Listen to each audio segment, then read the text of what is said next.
May mga poste na dito sa area ng Espanya, Manila. Ito na ngayon ang construction ng North-South Commuter Railway Project. So malaki na rin yung progress dito sa area ng Manila. Matandaan nyo, sa may area ng MacArthur Highway, dun madalas may mga poste na, may mga station. Pero rito, handa na rin. Kaya ito magbukas hanggang area ng Manila, simula sa may Clark. So itong Espanya, ito na yung part ng NSCR project. So natanggal na rin yung mga barong-barong dito at saka itong right of way and land acquisition ay tuloy-tuloy na dito. So binigyan din ng mga pabahay yung mga ibang natamaan dito. Yan. So dito naman sa itaas, yan po yung NLEX SLEX connector simula C3 Fifth Avenue hanggang sa may connect na yan hanggang sa Skyway Stage 3.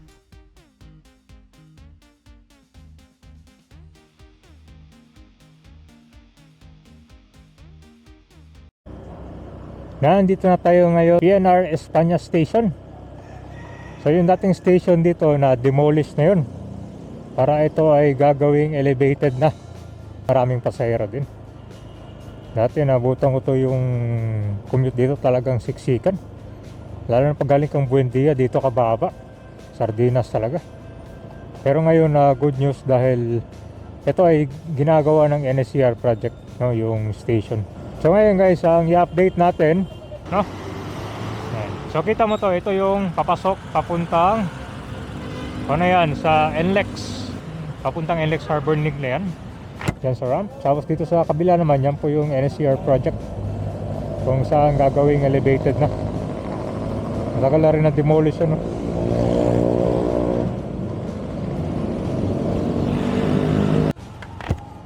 So ito ngayon, nagbubuhos na sila dito. Ayun, may poste na, oh. Okay, so may poste na dito sa NSCR. Sa NSCR yan, hindi sa expressway yan. Galing, oh. May nakatayo na, oh. Dalawa. Ay, tatlo pala to. So ito ngayon, nagbubuhos pa sila dito. Mabilis guys. Parang kapantay na siya. Parang siguro, parang mas mataas sa kaunti dito sa NLEX SLEX connector. Or kapantay lang siguro, no? Ngayon lang. Siya ganun mataas. Ayun. Ito naman yung construction update ng NSCR sa Blooming Street to. Ito yung na-delay na mahigit 2 years dahil sa right of way, pero ngayon ongoing na rin, natanggal na yung mga rail tracks at soon dito yung gagawing station. Ito naman yung Solis to Blooming Street area. Ito naman yung sa area ng PNR Espanya Station noon. So meron ng mga poste. Ang itsura nito dati puno ng mga kalat, mga basura at mga barong-barong. Ginagawa pa ng parkingan, no? Pero ito ngayon nagkikinabangan na siya at magamit na ng taong bayan. Alam nyo itong Espanya PNR Station, isa sa mga pinakamaraming pasahero dati dahil yung mga nagtatrabaho sa Espanya, Manila papuntang Makati. Dito yan, kadalasan. Talagang nabutan ko dati yung sakayan dito sa PNR. Talagang sardinas. Kulang na lang magpalit ng kinamukha dahil sa siksikan, kulang yung mga train dati. So ngayon ito magiging elevated na, mas maayos yung sakay ng train, mas mabilis at higit sa lahat mga modern trains ang gagamitin dyan.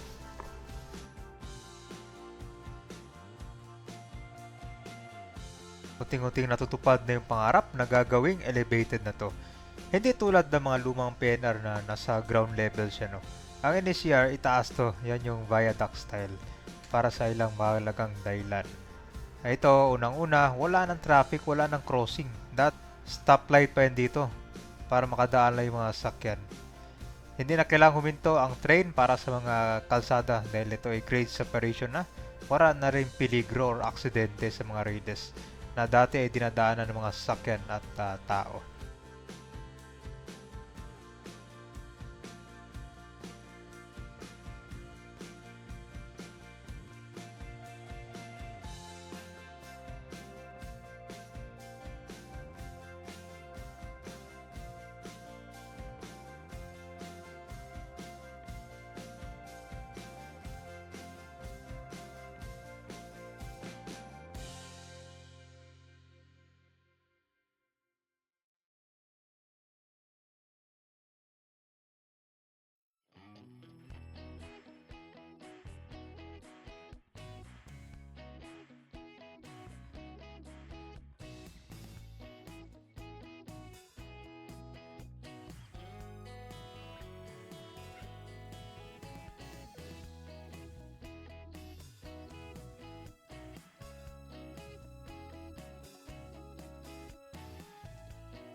Palok, G. Tuason.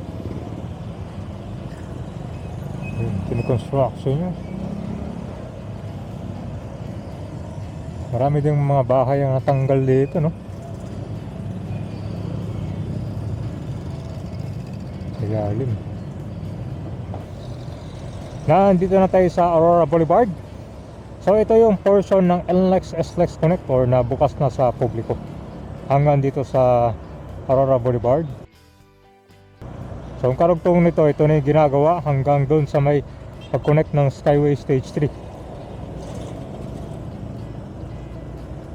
Update natin dito guys kung ano yung progress. Yun, traffic. Gumagana na pala yung traffic light dito. Dati wala eh, kanya-kanyang labas.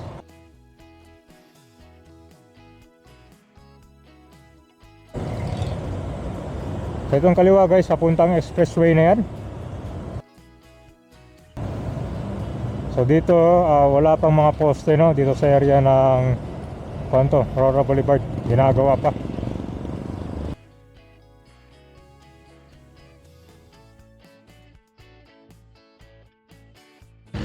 So ito guys, ito yung dating merong flyover na demolish na yon at ito na ngayon.